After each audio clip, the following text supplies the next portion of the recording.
जय श्री कृष्ण। नमस्कार दोस्तों, मैं आपका astrology fan doctor Mahesh Joshi. आज हम एक सिद्ध पुरुष से मुलाकात सीरीज को आगे बढ़ाएंगे। मैंने ट्रांजिट से रिलेटेड एक वीडियो अपलोड किया था जिसमें मैंने बाबा हरिदास से गंगा तट पर मुलाकात का वर्णन किया था और बताया था कि वहां पर उन्होंने बहुत सारे लोगों को ट्रांजिट से रिलेटेड कुछ सूत्र बताए थे। तो मैं वहां पर मौजूद था, जो मुझे समझ में आया उसके बेसिस पर मैंने एक वीडियो अपलोड किया था। अभी उस टॉपिक का कुछ हिस्सा बच गया था, तो आज मैं आपको आज के वीडियो के अंदर ट्रांजिट के बहुत ही सटीक सूत्र आज बताऊंगा। अंत तक इस वीडियो को आप जरूर देखिएगा। सबसे पहले मैं आप सभी का शुक्रिया अदा करता हूं, धन्यवाद देता हूं कि आप इतनी ज्यादा तादाद में इन वीडियोस को पसंद कर रहे हो और इतने नए लोग सब्सक्राइब कर रहे हैं चैनल को, इतने ज्यादा लोग जुड़ रहे हैं, उसके लिए आप सबका तहे दिल से शुक्रिया।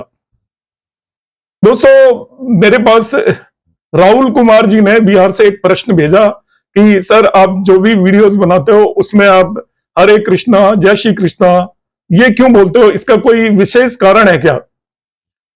तो उन्होंने प्रश्न पूछा तो मैंने सोचा मैं आप सबको बता दूं, क्योंकि मेरे जो गुरुजी हैं उन्होंने मुझे सिखाया कि कोई भी व्यक्ति एस्ट्रोलॉजर बन सकता है। आप में से बहुत लोगों के मन में होता है कि आप कुंडली देखकर हमें बताएं क्या मैं एस्ट्रोलॉजर बन सकता हूं क्या। मेरे पास जो स्टूडेंट क्लासेस भी ज्वाइन करते हैं उनका ये प्रश्न आता है कि सर, मैं क्लास तो ज्वाइन करूंगा मगर आप बताइए क्या मैं एस्ट्रोलॉजर बन सकता हूं तो क्या।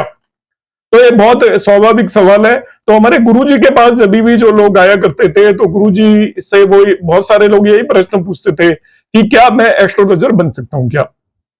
तो गुरुजी कहते थे कि नहीं, किसी भी कुंडली की जरूरत नहीं है, दुनिया में हर व्यक्ति एस्ट्रोलॉजर बन सकता है। जैसे हर व्यक्ति शिक्षित हो सकता है, हर व्यक्ति 10th पास कर सकता है, उसी तरीके से हर व्यक्ति एस्ट्रोलॉजर बन सकता है। मगर एस्ट्रोलॉजर बनने के लिए आपको सभी तरीके की कलाओं में पारंगत होना जरूरी है।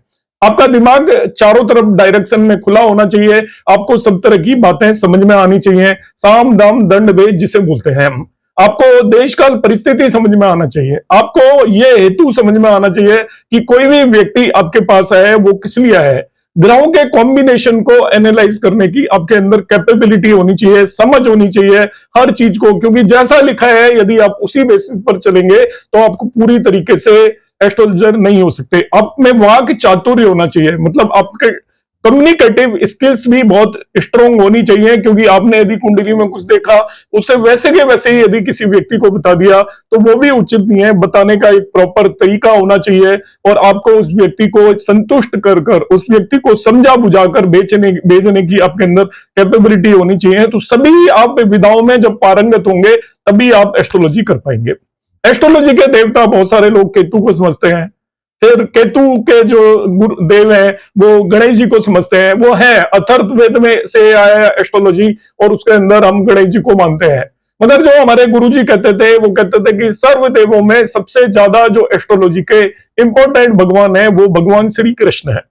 उसका रीजन क्या है कि भगवान विष्णु के जितने भी अवतार हुए तो उसमें सबसे ज्यादा कलाओं में पारंगत, साम दाम दंड भेद हर तरह की परिस्थिति में पारंगत जो ईश्वर का अवतार था वो भगवान श्री कृष्ण का अवतार था। वो धारणा को समझते थे, व्यक्ति को किस समय पर क्या निर्णय लेना है, प्रॉपर निर्णय लेने की उनके अंदर कैपेबिलिटी थी। तो हमें श्री कृष्ण के आशीर्वाद के साथ ही एस्ट्रोलॉजी की यात्रा शुरू करनी चाहिए। और उन्होंने एक मंत्र बताया जिसको मैं अक्सर बोलता हूं, श्री कृष्ण शरणम ममः।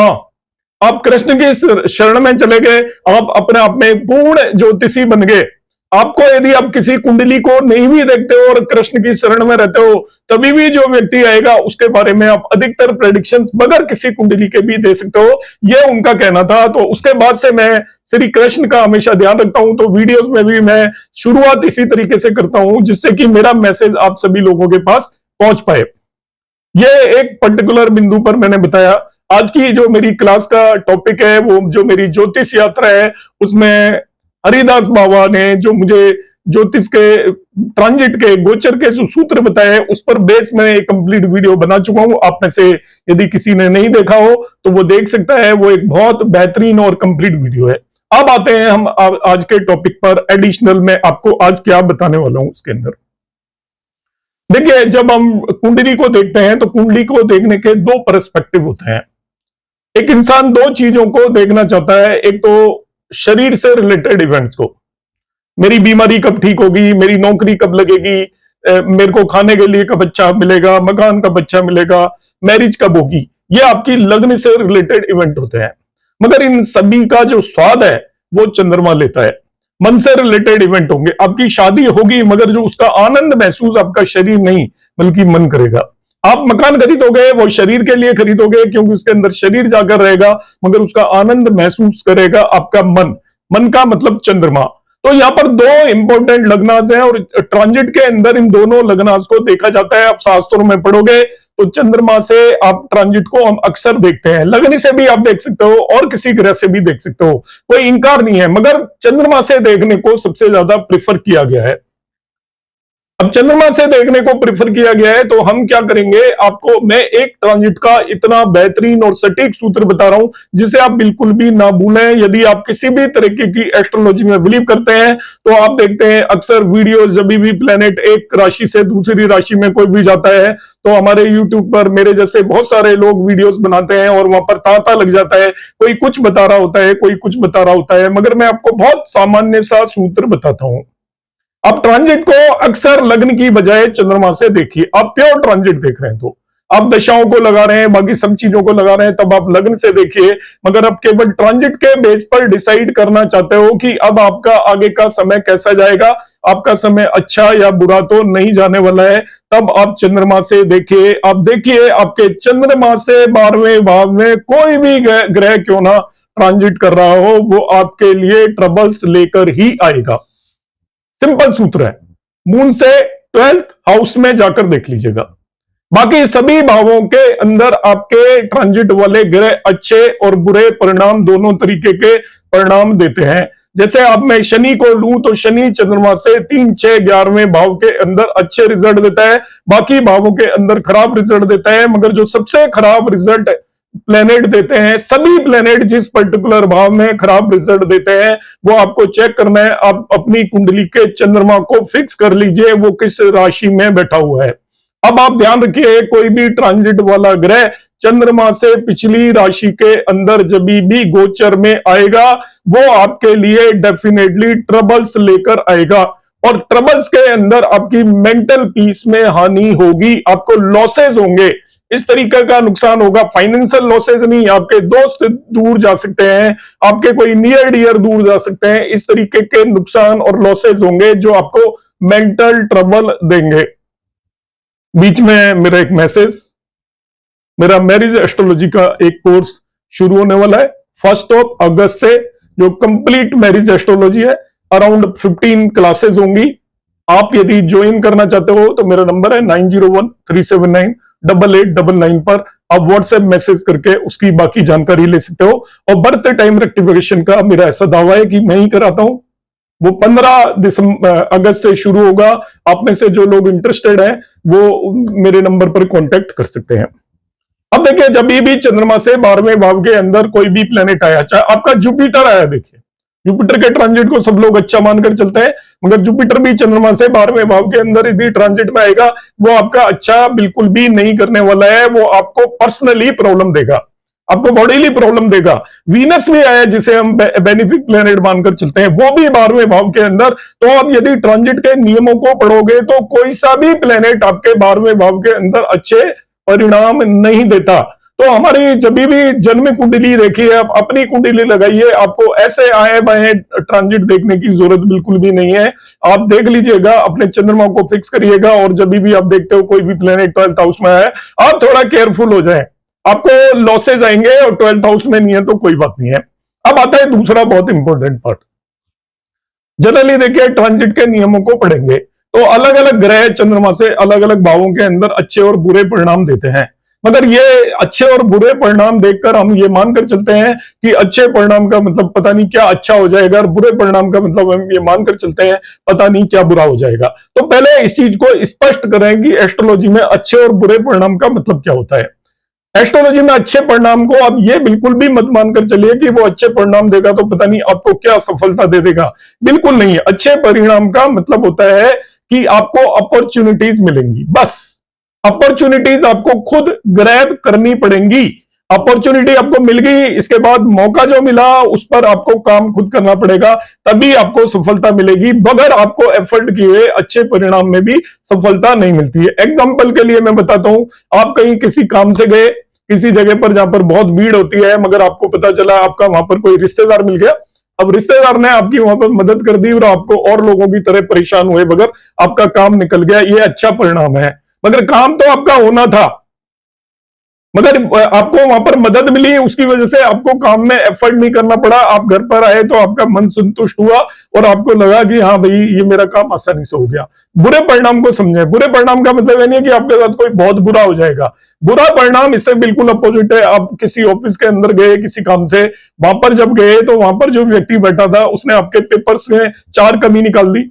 अब आप घर वापिस आए, फिर आपने वो कमियां पूरी करके गए, फिर 2 कमी निकाल दी और 4 चक्कर के बाद आपका काम हुआ। तो दोनों में इतना ही डिफरेंस है, काम दोनों केसेस में होगा, मगर एक केस में आपको अपॉर्चुनिटी मिलेगी और हेल्प भी मिलेगी एनवायरनमेंट की और आपका काम जल्दी बन जाएगा। दूसरे के अंदर आपको अपॉर्चुनिटी बहुत मुश्किल से मिलेगी और जो अपॉर्चुनिटी मिली उसके अंदर भी आपको डिफिकल्टीज आएंगी। मगर ऐसा नहीं है कि आपके बुरे परिणाम का मतलब कोई आपके साथ बहुत बुरा होने वाला है। तो इस कंसेप्ट को आप हमेशा हर तरीके की एस्ट्रोलॉजी के अंदर दिमाग में बिठा लीजिए।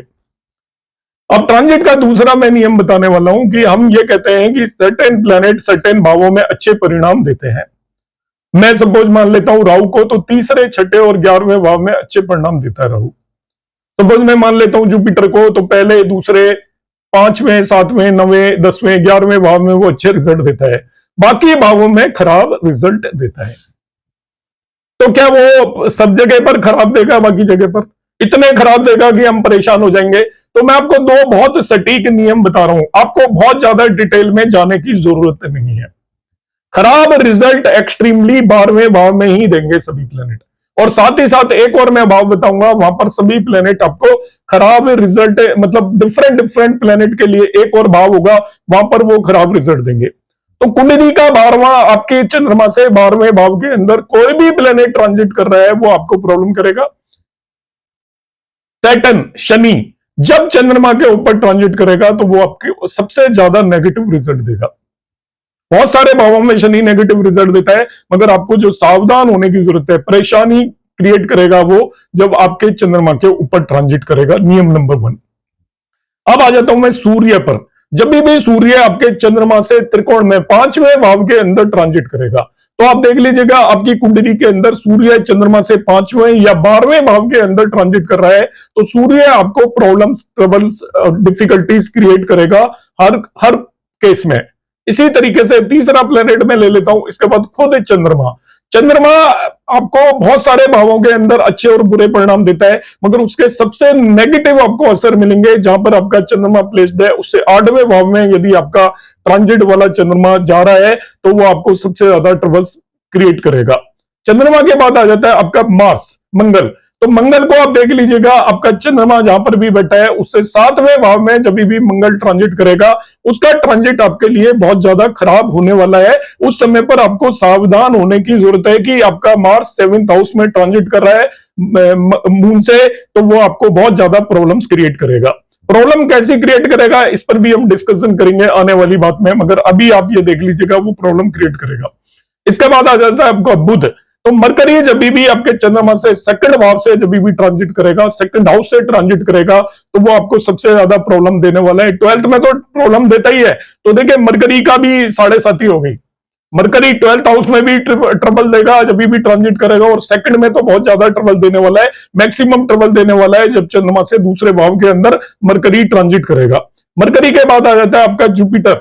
तो जुपिटर को जनरली सब लोग मानकर चलते हैं कि भाई जुपिटर तो कोई प्रॉब्लम ही नहीं करेगा और जुपिटर का तो ट्रांजिट ऑलवेज अच्छा होता है। जुपिटर 3rd हाउस के अंदर यदि आपका ट्रांजिट कर रहा है चंद्रमा से, 3rd हाउस में उसके सबसे नेगेटिव रिजल्ट मिलेंगे आपको। 12वें भाव में भी रिजल्ट मिलेंगे, मगर चंद्रमा से 3rd हाउस में जुपिटर आपको ट्रांजिट कर रहा है तो आपको वो बहुत ज्यादा मेंटल टेंशन और ट्रबल्स दे सकता है। इसी तरीके से आपका वीनस का एग्जांपल आता है।